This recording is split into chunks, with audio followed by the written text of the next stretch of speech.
जय हिंद। मैं संजय सिंह आप सभी को आप सबके YouTube channel Sanjay online study zone पर स्वागत करता हूं। आज 26 जनवरी है।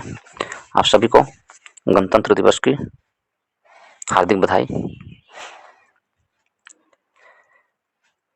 चलिए आज इस प्रश्न में मुगल कालीन प्रशासन से संबंधित जो भी प्रश्न है उसे हम लोग देखेंगे। और इसी चैप्टर में एक और चैप्टर है मुगल साहित्य, उसे भी हमने ऐड किया है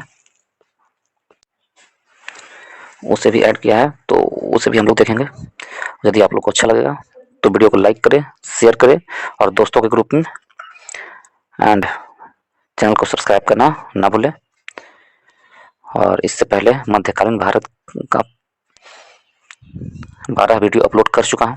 यदि आप लोग नहीं देखे हैं तो उसे जाकर देख लें और लाभ उठाएं। प्राचीन भारत का भी वीडियो प्लेलिस्ट में शामिल है, सबको मैं वीडियो के डिस्क्रिप्शन बॉक्स में टैग कर दूंगा। तो चलिए देर न करते हुए स्टार्ट करते हैं। मुगल कालीन प्रशासन से जो महत्वपूर्ण प्रश्न बनते हैं उसे हम लोग देखेंगे। पहला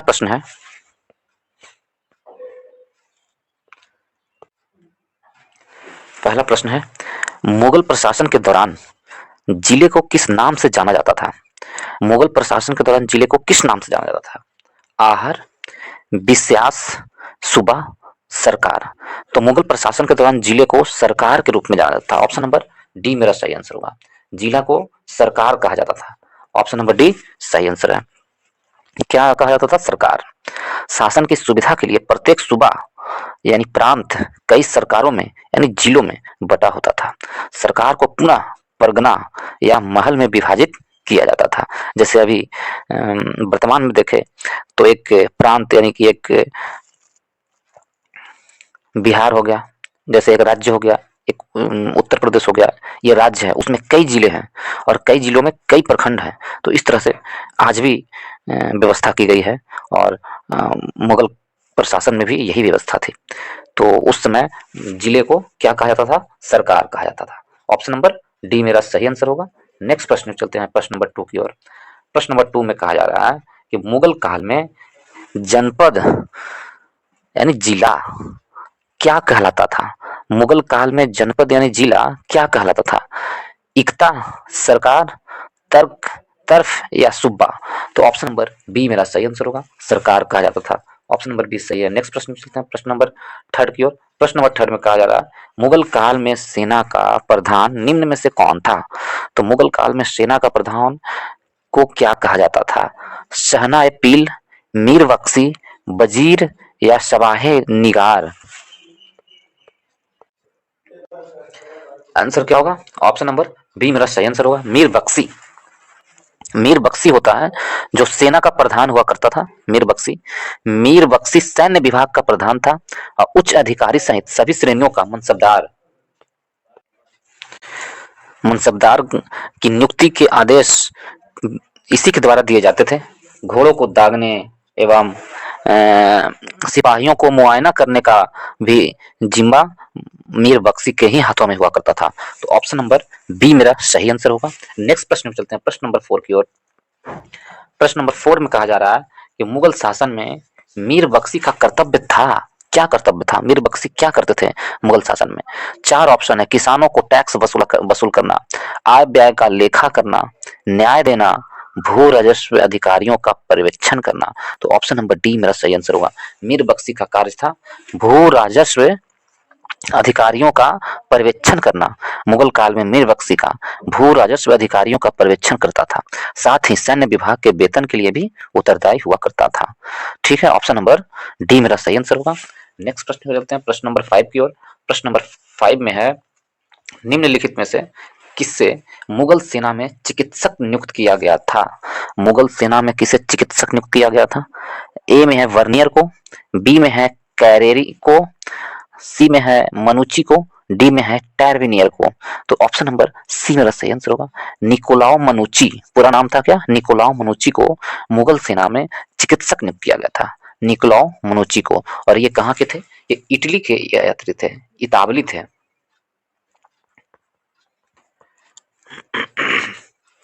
इटली के यात्री निकोलाउ मनुची को सेना का चिकित्सक घोषित किया गया था और भारत आकर दारा शिकोह की सेना में तोपची के रूप में नौकरी की थी। किसने? पहले निकोलाउ मनुची ने भारत आए थे तो तोपची के रूप में दारा शिकोह के सेना में काम किए थे और 1659 ईस्वी में दारा शिकोह की मृत्यु के बाद उसे चिकित्सा का पेशा अपना लिया था मनुची ने, निकोलाउ मनुची ने। तो ऑप्शन नंबर सी मेरा सही आंसर होगा।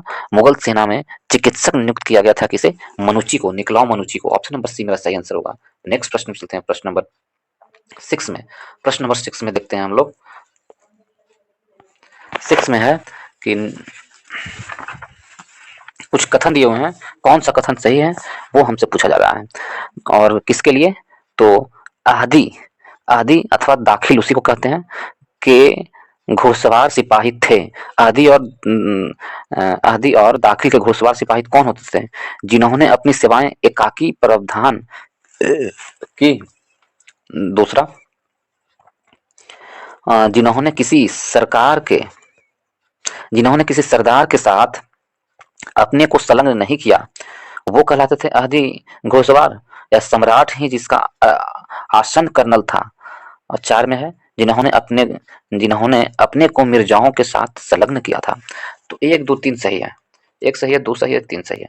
इस प्रकार ऑप्शन नंबर बी मेरा सही आंसर होगा। नेक्स्ट प्रश्न चलते हैं, प्रश्न नंबर 7 की ओर। मुगल प्रशासन में मुहतसिब था।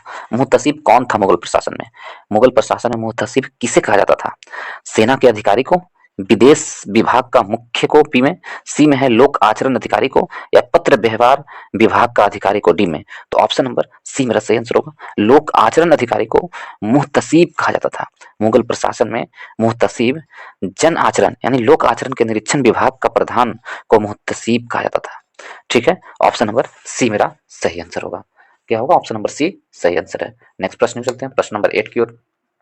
8 में है मध्यकालीन भारत में मनसबदारी प्रथा खास तौर पर इसलिए चालू की गई थी ताकि 4 ऑप्शन है तो इसमें ऑप्शन नंबर डी मेरा सही आंसर होगा। मनसबदारी प्रथा इसलिए चालू की गई थी ताकि साफ सुथरा प्रशासन लागू हो सके, इसलिए मनसबदारी व्यवस्था चालू की गई थी। ऑप्शन नंबर डी सही है, साफ सुथरा प्रशासन लागू हो सके इसलिए मनसबदारी व्यवस्था मुगल काल में चालू की गई थी।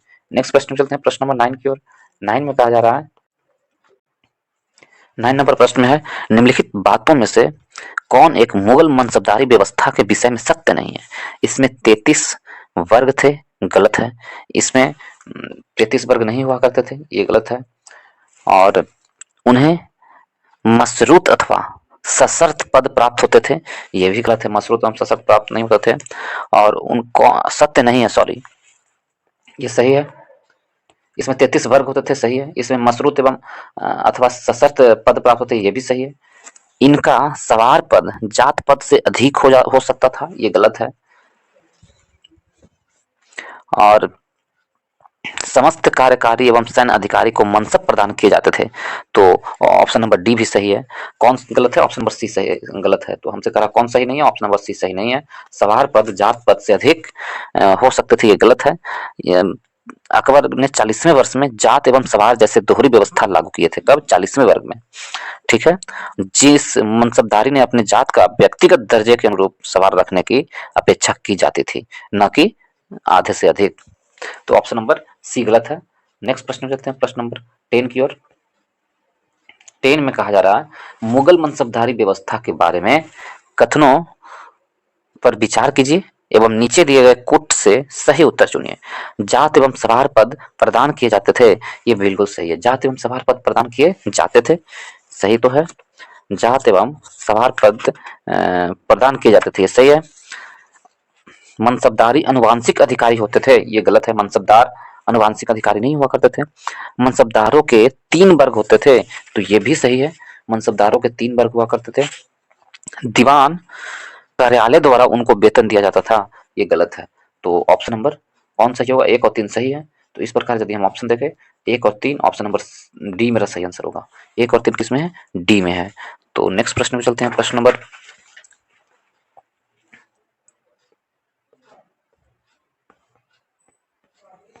11 में। प्रश्न नंबर 11 में कहा जा रहा है मुगल कालीन भारत में राज्य की आय का प्रमुख स्रोत क्या था? तो मुगल कालीन भारत में राज्य का प्रमुख स्रोत क्या था? सो हमसे पूछ रहा है लूट, बी में राजगत संपत्ति, सी में भू राजस्व, डी में कर। तो मुगल कालीन भारत में राज्य की आय का प्रमुख स्रोत भू राजस्व थी। क्या थी? भू राजस्व थी। ऑप्शन नंबर सी मेरा सही आंसर होगा। ऑप्शन नंबर सी सही आंसर है। नेक्स्ट प्रश्न में चलेंगे। प्रश्न नंबर 12th की ओर। 12th में मुगल प्रशासन प्रशासनिक शब्दावली में माल प्रतिनिधित्व करता है। माल का मतलब क्या होता है मुगल प्रशासन में? सो हमसे पूछा जा रहा है माल का मतलब क्या होता है मुगल प्रशासन में? भू राजस्व या वेतन? तो यदि दो ऑप्शन देखे तो इसमें से भू राजस्व का उपयोग माल के रूप में किया जाता है। ऑप्शन नंबर ए मेरा सही आंसर है। नेक्स्ट प्रश्न चलते हैं प्रश्न नंबर 13 की ओर। 13 में कहा जा रहा है, प्रश्न नंबर 13 में मुगल सम्राट जिसने तंबाकू के प्रयोग पर निषेध लगाया था, वो कौन मुगल सम्राट थे जो तंबाकू के प्रयोग पर निषेध लगाए थे? ए में है अकबर, ऑप्शन बी में है बाबर, ऑप्शन सी में है जहांगीर, ऑप्शन डी में है औरंगजेब। तो मुगल बादशाह जहांगीर ने तंबाकू के प्रवेश पर निषेध लगा दिए थे। पुर्तगालियों द्वारा 1605 ईस्वी में तंबाकू भारत लाया गया। इसके बाद तंबाकू भारत के जनमानस में बहुत लोकप्रिय हो गया और कुछ ही वर्षों में तंबाकू पीने की आदत लोगों में इतनी अधिक प्रचलित हो गई कि नुकसानदेह आदत से बचने के लिए 1617 ईस्वी में, कब? 1617 ईस्वी में मुगल बादशाह जहांगीर ने तंबाकू पर निषेध लगा दिया। ऑप्शन नंबर सी मेरा सही आंसर है। नेक्स्ट प्रश्न में चलते हैं प्रश्न नंबर 13 की ओर। 14 की ओर।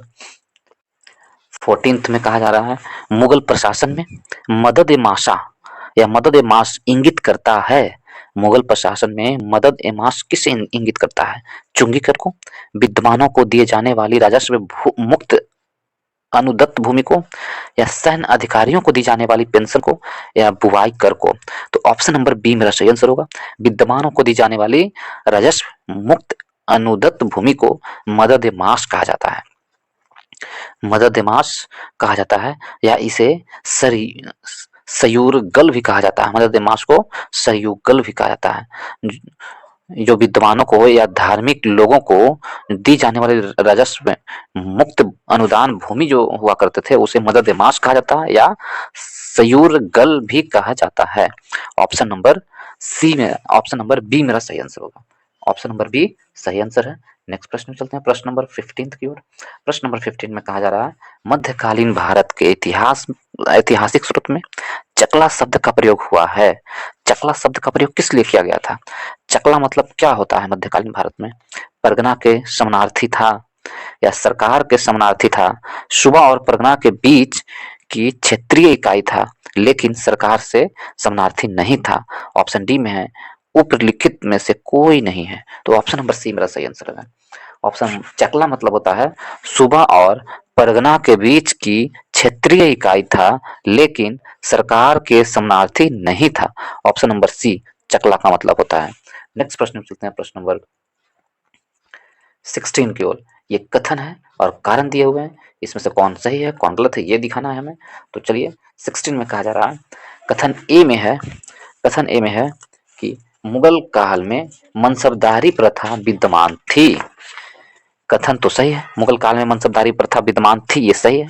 मनसबदारों का चयन योग्यता के आधार पर होता था, तो ये भी सही है, कारण भी सही है। तो कथन एंड कारण दोनों सही है, लेकिन कारण है जो कथन का स्पष्टीकरण नहीं करता था।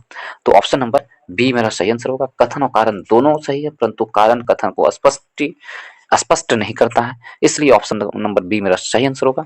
नेक्स्ट प्रश्न कर चलते हैं प्रश्न नंबर 17 की ओर। 17 में दो कथन दिए हुए हैं और उसकी व्याख्या है कौन सही है कौन गलत है, फिर उसी तरह का प्रश्न है, फिर देखेंगे हम। ए में है सभी मनसबदार सेना के पदाधिकारी नहीं होते थे। सही है, सभी मनसबदार सेना के पदाधिकार नहीं होते थे क्योंकि मीर बख्शी थे जो मनसबदारी को नियुक्त करते थे और सभी क्षेत्र में मनसबदार हुआ करते थे, लेकिन सभी सेना के प्रमुख नहीं हुआ करते थे। और बी में है मुगल शासन के अधीन उच्च पदाधिकारी भी मनसबदार होते थे और उनका वर्गीकरण होता था, ये भी सही है। ऑप्शन नंबर ए भी सही है और बी भी सही है, इसलिए ऑप्शन नंबर बी मेरा सही आंसर होगा। ए और बी दोनों सही है, ए और बी दोनों सही है। आंसर मेरा क्या होगा? ए और बी दोनों सही है।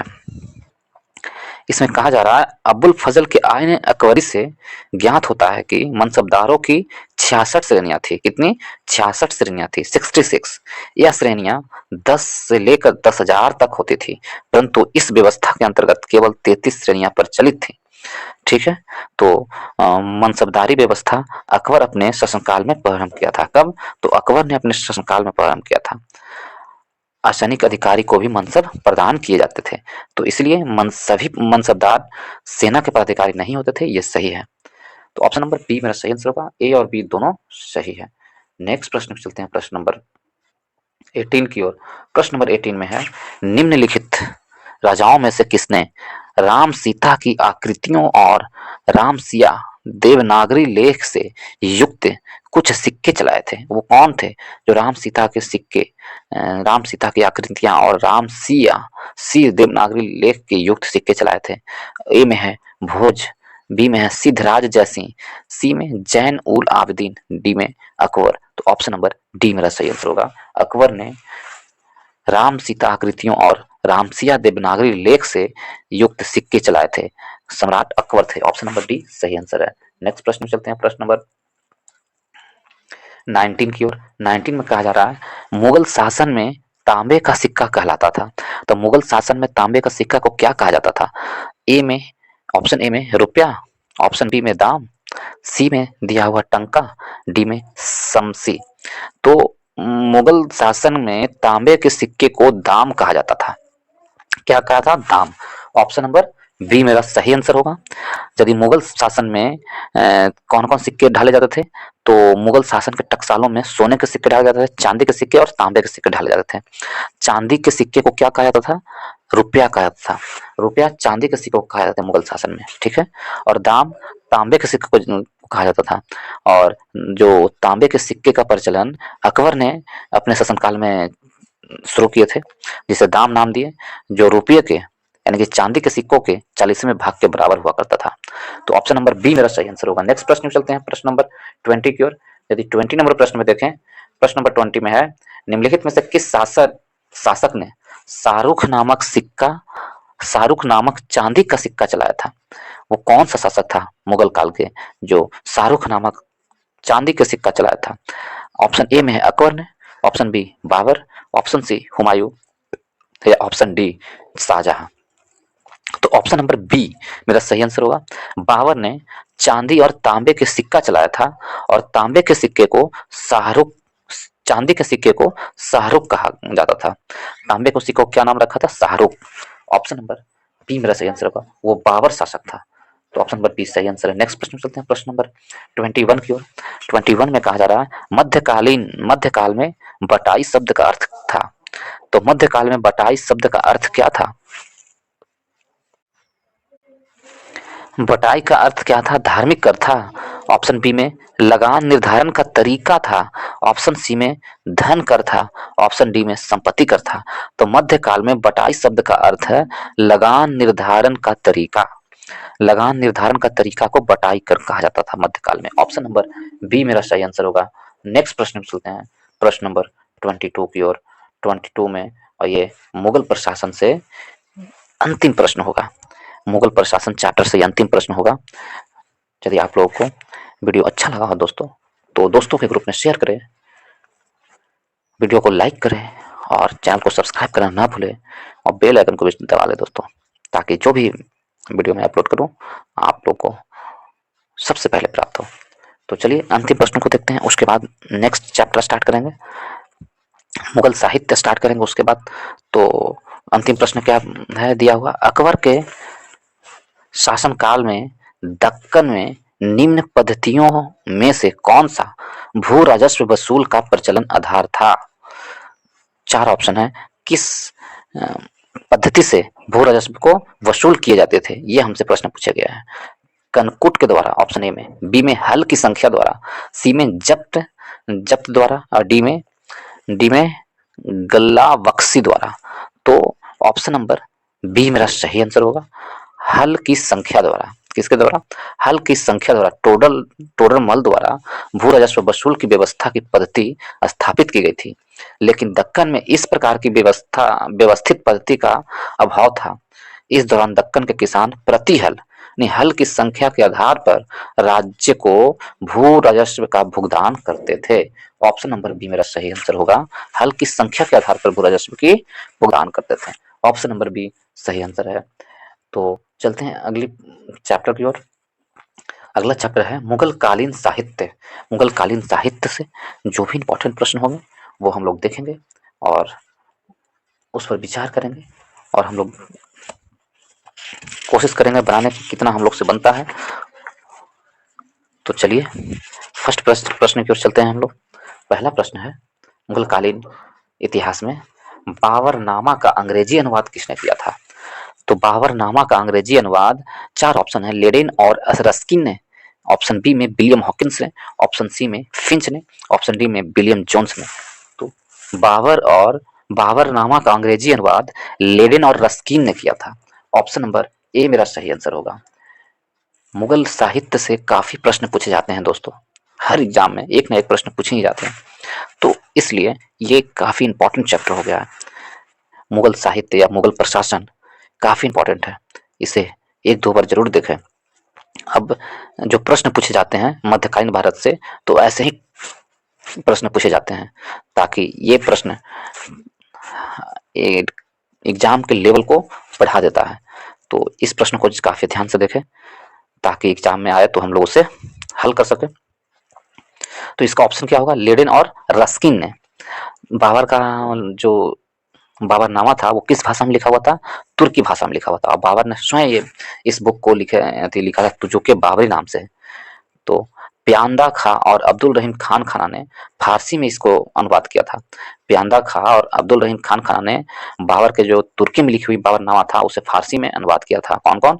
अब्दुल रहीम खान खाना और प्यादा खां अनुवाद किया था। जबकि बाबरनामा को अंग्रेजी में अनुवाद जॉन लेडेन और विलियम रस्किन ने किया था। ऑप्शन नंबर ए मेरा सही आंसर होगा। नेक्स्ट प्रश्न में चलते हैं, प्रश्न नंबर 2 की ओर।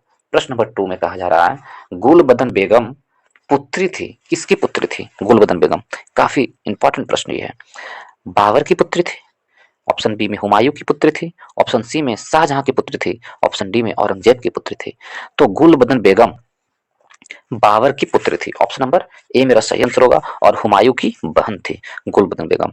गुलबदन बेगम की जन्म 1523 से 23 में हुआ था और 1603 में इसकी मृत्यु हो गई थी गुलबदन बेगम की। गुलबदन बेगम ने हुमायूं नामा में ऐतिहासिक विवरण लिखा है। हुमायूं नामा के लेखक कौन है? गुलबदन बेगम। और इसने अकबर के आदेश पर बाबर और हुमायूं के इतिहास का अपनी स्मृति के आधार पर लिखी थी गुलबदन बेगम ने। गुलबदन बेगम ने किसकी किसकी इतिहास लिखी है? अकबर और बाबर और हुमायूं नामा, हुमायूं का इतिहास अपने यादाश्त के रूप में लिखी थी। तो गुलबदन बेगम वो किसकी पुत्री थी? बाबर की पुत्री थी। ऑप्शन नंबर ए मेरा सही आंसर होगा। नेक्स्ट प्रश्न में चलते हैं, प्रश्न नंबर 3 की ओर। प्रश्न नंबर 3 में कहा जा रहा है मुगल काल में निम्नलिखित में से किस महिला ने ऐतिहासिक विवरण लिखे हैं? तो कौन सी वो महिला थी जो ऐतिहासिक विवरण लिखी थी? तो वो गुलबदन बेगम थी। अभी हम लोगों ने पढ़ा, तो वो ऐतिहासिक महिला गुलबदन बेगम थी जो ऐतिहासिक विवरण लिखी है बाबर और हुमायूं के इतिहास का। बाबर और हुमायूं के इतिहास को स्मृति के आधार पर ऐतिहासिक विवरण लिखी है। तो ऑप्शन नंबर ए मेरा सही आंसर होगा, गुलबदन बेगम थी। नेक्स्ट प्रश्न में चलते हैं, प्रश्न नंबर 4 की ओर। प्रश्न नंबर 4 में कहा जा रहा है हुमायूं नामा की रचना किसने की थी? हुमायूं नामा की रचना 4 ऑप्शन दिए हुए। ऑप्शन ए में बाबर ने, ऑप्शन बी में हुमायूं ने, ऑप्शन सी में गुलबदन बेगम ने और ऑप्शन डी ने जहांगीर ने। तो हुमायूं नामा की रचना गुलबदन बेगम ने की थी। ऑप्शन नंबर सी मेरा सही आंसर होगा। किसके कहने पर? तो अकबर के कहने पर लिखी थी गुलबदन बेगम ने हुमायूं नामा की रचना। और गुलबदन बेगम बाबर की पुत्री थी, अकबर की बुआ। नेक्स्ट प्रश्न में चलते हैं, प्रश्न नंबर 5 में कहा जा रहा है हुमायूं नामा की रचना किसने की? जस्ट हमने अभी पढ़ा है हुमायूं नामा की रचना गुलबदन बेगम ने की। इसमें से कोई ऑप्शन नहीं है, तो ऑप्शन नंबर डी मेरा सही आंसर है। नेक्स्ट प्रश्न में चलते हैं, प्रश्न नंबर 6 की ओर। प्रश्न नंबर 6 में कहा रहा है दिल्ली का वह शिक्षा केंद्र जो मदरसा ए बेगम कहलाता था किसके द्वारा स्थापित किया गया था? उस शिक्षा केंद्र का नाम क्या था और किसने उसे स्थापित किया था? उस शिक्षा केंद्र को मदरसा बेगम कहा जाता था, उसकी स्थापना किसने की थी? चार ऑप्शन है, गुलबदन बेगम ने, ऑप्शन ए में, ऑप्शन बी में महाम अनंगा ने, सी में जिया उन्नीसा ने, डी में जिन्नत उन्नीसा ने। तो ऑप्शन नंबर बी मेरा सही आंसर होगा। महाम अन्ना अनंगा ने महाम अनंगा ने मदरसा ए बेगम शिक्षा केंद्र की स्थापना की थी दिल्ली में। महाम अनंगा दिल्ली के पुराने किले में खैरुल मंजिल, क्या रखा था ना, खैरुल मंजिल अथवा खैर उल मंजिल नामक मदरसे की स्थापना कराई थी, जिसे मदरसा ए बेगम भी कहा जाता है। उसका नाम था खैरुल मंजिल नाम था, उसी का नाम मदरसा ए बेगम रखा था और इसकी स्थापना महाम अनंगा ने की थी।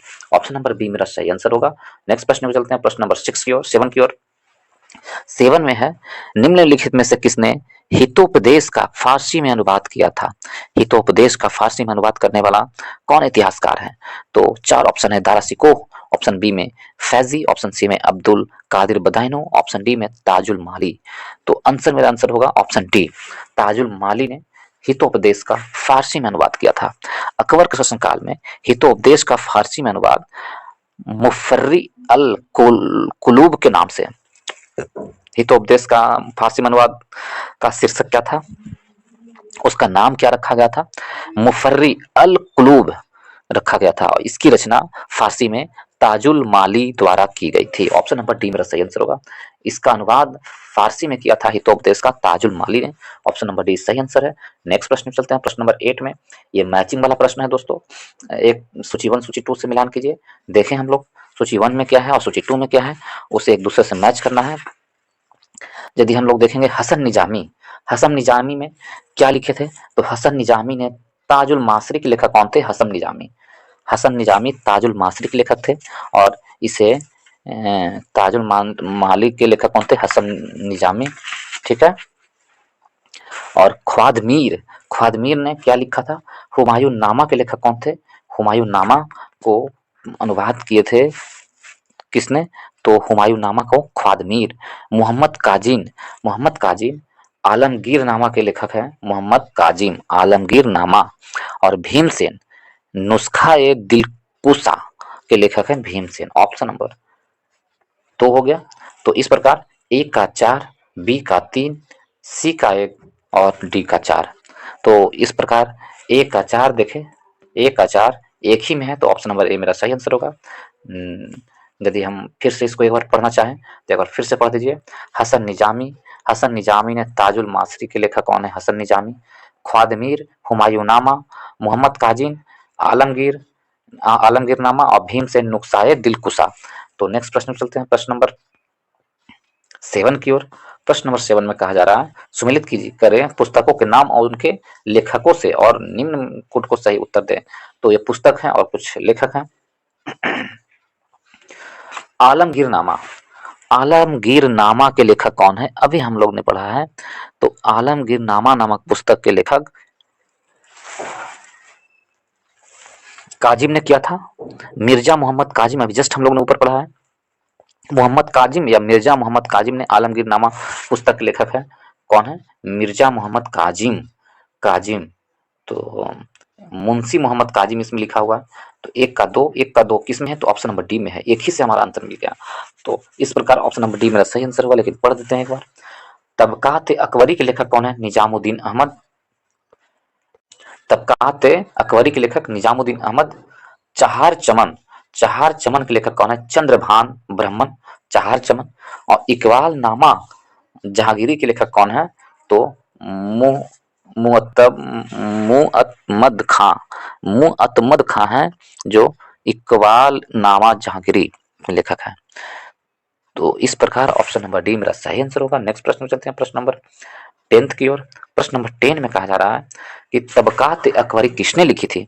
तबकात अकबरी का लेखक कौन है? अबुल फजल, ऑप्शन बी में अब्दुल कादिर बदायूं, ऑप्शन डी में अब्बास खान सरवानी या ऑप्शन डी में निजामुद्दीन अहमद। तो तबकात अकबरी के लेखक निजामुद्दीन अहमद हैं। निजामुद्दीन अहमद, ख्वाजा निजामुद्दीन अहमद ने तबकात अकबरी की रचना की है, जिसे तारीख निजामी भी कहा जाता है। तबकात अकबरी का नाम तारीख निजामी भी कहा जाता है। ऑप्शन नंबर डी मेरा सही आंसर होगा। नेक्स्ट प्रश्न पे चलते हैं, प्रश्न नंबर 11th की ओर। प्रश्न नंबर 11 में कहा जा रहा है, निम्न मुसलमान विद्वानों ने में से हिंदी साहित्य के लिए किसका सबसे महत्वपूर्ण योगदान है? जो इसमें विद्वान दिए हुए हैं 4 ऑप्शन में, इनमें से सबसे अधिक योगदान किनका है हिंदी साहित्य में? तो ऑप्शन ए में है अबुल फजल का, ऑप्शन बी में फैजी का, ऑप्शन सी में अब्दुल रहीम खान खाना का, ऑप्शन डी में अब्दुल कादिर बदायूं का। तो ऑप्शन नंबर सी मेरा सही आंसर होगा, अब्दुल रहीम खान खाना को। किसका? अब्दुल रहीम खान खाना को हिंदी साहित्य के लिए महत्वपूर्ण योगदान है। ऑप्शन नंबर सी मेरा सही आंसर होगा। क्या होगा? ऑप्शन नंबर सी सही आंसर होगा। और ऐसा माना जाता है अकबर के शासनकाल को हिंदी काव्य का स्वर्ण काल कहा जाता है। क्या कहा जाता है? हिंदी काल को स्वर्ण काल। ऑप्शन नंबर सी सही आंसर है। नेक्स्ट प्रश्न पे चलते हैं, प्रश्न नंबर 12th की ओर। 12th में कहा जा रहा है, भारत के इतिहास के संदर्भ में अब्दुल हामिद लाहौरी कौन थे? भारत के इतिहास के समय में अब्दुल हामिद लाहौरी कौन थे? तो 4 ऑप्शन है। अकबर के शासन में एक महत्वपूर्ण सैन्य कमांडर थे, शाहजहां के शासन का एक राजकीय इतिहासकार थे, ऑप्शन सी में औरंगजेब का महत्वपूर्ण समांत एवं विश्वास पात्र थे, ऑप्शन डी में मोहम्मद शाह के शासन में एक इतिवृत्ताकार तथा कवि थे। तो ऑप्शन नंबर बी मेरा सही आंसर होगा। शाहजहां के शासनकाल का एक राजकीय इतिहासकार थे अब्दुल हामिद लाहौरी, राजकीय इतिहासकार थे। और उसने अपनी पुस्तक पादशाहनामा में शाहजहां कालीन इतिहास का वर्णन किए हैं। पादशाहनामा किसने लिखा है? हामिद लाहौरी जी ने लिखे हैं। और उसमें किसके चर्चा है? तो शाहजहां के इतिहास का चर्चा है, शाहजहां के बारे में इतिहास का चर्चा है। शाहजहां के दरबार में वह यात्री के रूप में आए थे Abdul Hamid Lahori. Option number B मेरा सही आंसर होगा। नेक्स्ट प्रश्न में चलते हैं, प्रश्न नंबर 13th की ओर। 13th में कहा जा रहा है शाहजहांनामा के लेखक कौन है? अभी जस्ट हमने पढ़ा है शाहजहांनामा के लेखक अब्दुल हामिद लाहौरी हैं। ऑप्शन नंबर सी मेरा सही आंसर होगा। नेक्स्ट प्रश्न में चलते हैं, प्रश्न नंबर 14th की ओर। 14 नंबर प्रश्न में निम्नलिखित युग में से एक सुमिलित है, बाकी सब गलत है। कौन सुमिलित है वो देखेंगे। बाबर, बाबर तुजूक के बाबरी, ये बिल्कुल सही है, यही तो सुमिलित एक है, बाकी सब गलत है। ए सही है, बाकी सब गलत है। बाबर लिखा था, बाबर नहीं लिखा था तुजूक बाबरी, तुर्की भाषा में लिखा था। ठीक है, बाबर नहीं लिखा था। और तुर्की भाषा के मुबय्यान शैली में लिखा था बाबर ने। तुर्की भाषा के कौन सा शैली में? मुबय्यान शैली में तुजूक बाबरी को लिखा था। ठीक है। हुमायूं, हुमायूं ने हुमायूं नामा, नहीं ये गलत है, हुमायूं ने नहीं, गुलबदन बेगम ने हुमायूं नामा की रचना की थी। किसने? गुलबदन बेगम ने हुमायूं नामा की रचना की थी, तो ये गलत है। तारीख है शेरशाही, तारीख है शेरशाही के लेखक शेरशाह है? तो नहीं, तारीख है शेरशाही के लेखक शेरशाह नहीं है। अब्बास खां सरवानी ने लिखा था, अब्बास खां सरवानी ने। तारीख है शेरशाही के लेखक कौन है? अब्बास खां सरवानी। और तबकात अकबरी के लेखक अकबर हैं? नहीं, ये भी गलत है। तबकात अकबरी के लेखक अकबर नहीं है, तो तबकात अकबरी के लेखक निजामुद्दीन अहमद हैं। कौन है? निजामुद्दीन अहमद तबकात अकबरी के लेखक है, जो फारसी भाषा में लिपिबद्ध किए थे। कौन हुए तबकात अकबरी के? निजामुद्दीन अहमद, निजामुद्दीन अहमद है। तो ऑप्शन नंबर ए मेरा सही आंसर होगा। बाबरनामा के लेखक, तुजूक बाबरी के लेखक बाबर हैं। हुमायूं नामा के लेखक कौन है? तो गुलबदन बेगम है हुमायूं नामा के लेखक। और तारीख है शेरशाही के लेखक है अब्बास खां शेरवानी। और तबकात अकबरी के लेखक कौन है? वो है निजामुद्दीन अहमद। नेक्स्ट प्रश्न में चलते हैं, प्रश्न नंबर 15th की ओर। प्रश्न नंबर 15th में कहा गया है, अनवार सुहाइली नामक ग्रंथ निम्नलिखित में से किसका अनुवाद है? अनवार सुहाइली नामक ग्रंथ किसने अनुवाद किया? किसका, कौन से ग्रंथ का अनुवादित ग्रंथ है अनुवाद सुहाइली? ऑप्शन ए में है पंचतंत्र, ऑप्शन बी में महाभारत का, ऑप्शन सी में रामायण का, और ऑप्शन डी में सूर सागर का। तो अनुवाद सुहाइली नामक ग्रंथ पंचतंत्र का अनुवादित किया गया ग्रंथ है। किसका? पंचतंत्र। पंचतंत्र को फैजी की अध्यक्षता में, अकबर के राज का भी फैजी की अध्यक्षता में अनुवाद विभाग की स्थापना की गई थी। अनुवाद विभाग की स्थापना किसकी अध्यक्षता में की गई थी? तो फैजी की अध्यक्षता में, फैजी की अध्यक्षता में अनुवाद विभाग की स्थापना की गई थी अकबर के शासनकाल में। अकबर के शासनकाल में अब्बुल फैजल फजल ने संस्कृत ग्रंथ अबुल फजल ने लिखा था संस्कृत ग्रंथ पंचतंत्र का फारसी में अनुवाद किया था और उसका नाम अनवार सुहाइली रखा है। तो अनवार सुहाइली के लेखक कौन है? अबुल फजल हैं। और वो संस्कृत ग्रंथ था पंचतंत्र, उसको फारसी में अनुवाद किए थे अबुल फजल ने। तो ऑप्शन नंबर ए मेरा सही आंसर होगा। पंचतंत्र को अनवार सुहाइली नाम से जाना जाता है। नेक्स्ट प्रश्न में चलते हैं, प्रश्न नंबर 16 की ओर। 16 में कहा जा रहा है अबुल फजल द्वारा अकबरनामा पूरा किया गया था। कितने वर्षों में पूरा किया गया था अबुल फजल के द्वारा? तो इसमें मतभेद है दोस्तों। किसी किताब में कोई किसी इतिहासकार ने 12 या 13 वर्षों में बताया है, तो किसी इतिहासकार ने 7 वर्ष में बताया है। ऐसे इस आंसर के अनुसार, क्वेश्चन के अनुसार 7 वर्षों में दिया हुआ है, तो 7 वर्षों ऑप्शन नंबर ए मेरा सही आंसर होगा। नेक्स्ट प्रश्न चलते हैं, प्रश्न नंबर 17 की ओर। 17 में कहा जा रहा है मुगल काल में दरबारी भाषा थी। तो मुगल काल में कौन दरबारी भाषा थी? अरबी, तुर्की, फारसी या उर्दू? तो ऑप्शन नंबर सी मेरा सही आंसर होगा। मुगल काल में फारसी भाषा थी। कौन थी? फारसी भाषा। मुगल काल में जो राजकीय भाषा थी, विभागीय भाषा थी, वो कौन था? फारसी था। ऑप्शन नंबर सी मेरा सही आंसर होगा। नेक्स्ट प्रश्न में चलते हैं, प्रश्न नंबर 18 की ओर। 18 में कहा जा रहा है मुगलों की अदालत में भाषा थी। तो मुगलों की अदालत में कौन सी भाषा थी? तुर्की थी, फारसी थी, उर्दू थी या अरबी थी? ऑप्शन नंबर बी मेरा सही आंसर होगा, फारसी थी। मुगल काल की अदालतों में फारसी भाषा थी। नेक्स्ट प्रश्न में चलते हैं, प्रश्न नंबर 19 की ओर। प्रश्न नंबर 19 में मैच करना है। तो मैच करने के लिए ऑप्शन ए को हम लोग देखते हैं। भीमसेन कायस्थ। भीमसेन कायस्थ क्या थे? तो भीमसेन कायस्थ तारीख ए दिलकुशा। भीमसेन ने तारीख ए दिलकुशा लिखा था। तो तारीख के दिलकुशा भीमसेन ने। ए हो जाएगा, ए का 4 हो जाएगा। तो ऑप्शन नंबर डी मेरा सही आंसर होगा। ऑप्शन नंबर डी मेरा सही आंसर होगा। ठीक है। और चंद्रभान ब्राह्मण, अभी हम लोग जस्ट इसे देखा था। चंद्रभान ब्राह्मण ने चार चमन लिखा है। चंद्रभान ब्राह्मण ने चार चमन। ईश्वर दास नागर ने फुतुहात ए आलमगिरी नामक लिखे हैं, ईश्वर दास नागर। सुजान राय भंडारी खुलासत उस तावरीख के लेखक हैं। तो ऑप्शन नंबर डी मेरा सही आंसर है। नेक्स्ट प्रश्न चलते हैं, प्रश्न नंबर 20 की ओर। 20 नंबर प्रश्न में कह रहा है नस्तालिक है। नस्तालिक क्या है? हमसे प्रश्न पूछा है, नस्तालिक है क्या है? नस्तालिक एक प्रकार की फारसी लिपि जो मध्यकालीन भारत में प्रयुक्त होती थी। ऑप्शन नंबर यही मेरा सही होगा। नस्तालिक होता है एक प्रकार की फारसी लिपि थी जो मध्यकालीन भारत में प्रयुक्त हुआ करती थी, मुगल काल में प्रयुक्त हुआ करती थी। ऑप्शन नंबर ए मेरा सही आंसर है। नेक्स्ट प्रश्न चलते हैं, प्रश्न नंबर 21 की ओर। 21 में कहा जा रहा है कवि हृदय राजा जिसने नागरी दास के नाम से कृष्ण की प्रशंसा में छंद लिखे हैं, वो कौन थे? कृष्ण की प्रशंसा में छंद लिखे हैं। राजा उमेद सिंह थे। ऑप्शन बी में राजा राम सिंह थे। ऑप्शन सी में राजा छत्रसाल थे। ऑप्शन डी में राजा सावंत सिंह थे। तो ऑप्शन नंबर डी मेरा सही आंसर होगा। राजा सावंत सिंह थे जो कवि हृदय राजा जिसने नागरी दास के नाम से कृष्ण की प्रशंसा लिखी है, राजा सावंत सिंह। अजमेर के किशनगढ़ रियासत के राजा संवत सिंह 17वीं से 18वीं सदी में वैष्णव उपनाम नागरी दास राधा का सेवक था। उन्होंने ही कृष्ण की प्रशंसा में अनेक छंद लिखे हैं। किशनगढ़ के शासकों ने निम्बारका संप्रदाय की संरक्षण प्रदान किए थे। तो ऑप्शन नंबर डी मेरा सही आंसर होगा, राजा संवत सिंह थे। नेक्स्ट प्रश्न चलते हैं, प्रश्न नंबर 22 की ओर। 22 है और इस वीडियो का अंतिम प्रश्न होगा। इस वीडियो का अंतिम प्रश्न होगा दोस्तों, यदि आप लोगों को वीडियो अच्छा लगा हो या इससे कुछ भी सीखने के लिए मिला हो तो दोस्तों के ग्रुप में शेयर करें, वीडियो को लाइक करें और चैनल को सब्सक्राइब करना ना मिले दोस्तों। तो चलिए अंतिम प्रश्न को देखते हैं।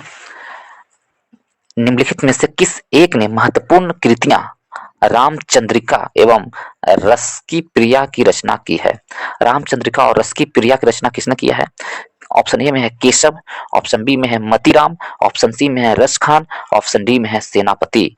तो रामचंद्रिका और रस की प्रिया की रचनाकार कौन है? तो ऑप्शन नंबर ए मेरा सही आंसर होगा, कवि केशव दास।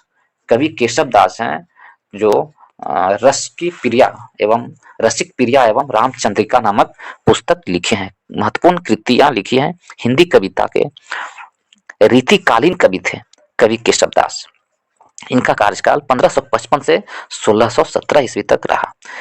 तो इन दोनों के लेखक कौन है? रामचंद्रिका और रस की प्रिया के लेखक केशव दास थे, कवि केशव दास। ऑप्शन नंबर ए मेरा सही आंसर होगा। इसके साथ ही इस वीडियो को समाप्त करता हूँ। यदि आप लोग को अच्छा लगा हो तो वीडियो को लाइक करें, शेयर करें और दोस्तों के ग्रुप में शेयर करें और चैनल को सब्सक्राइब करें। तो चलिए इस वीडियो को समाप्त करते हैं। इस वीडियो को देखने के लिए बहुत बहुत धन्यवाद।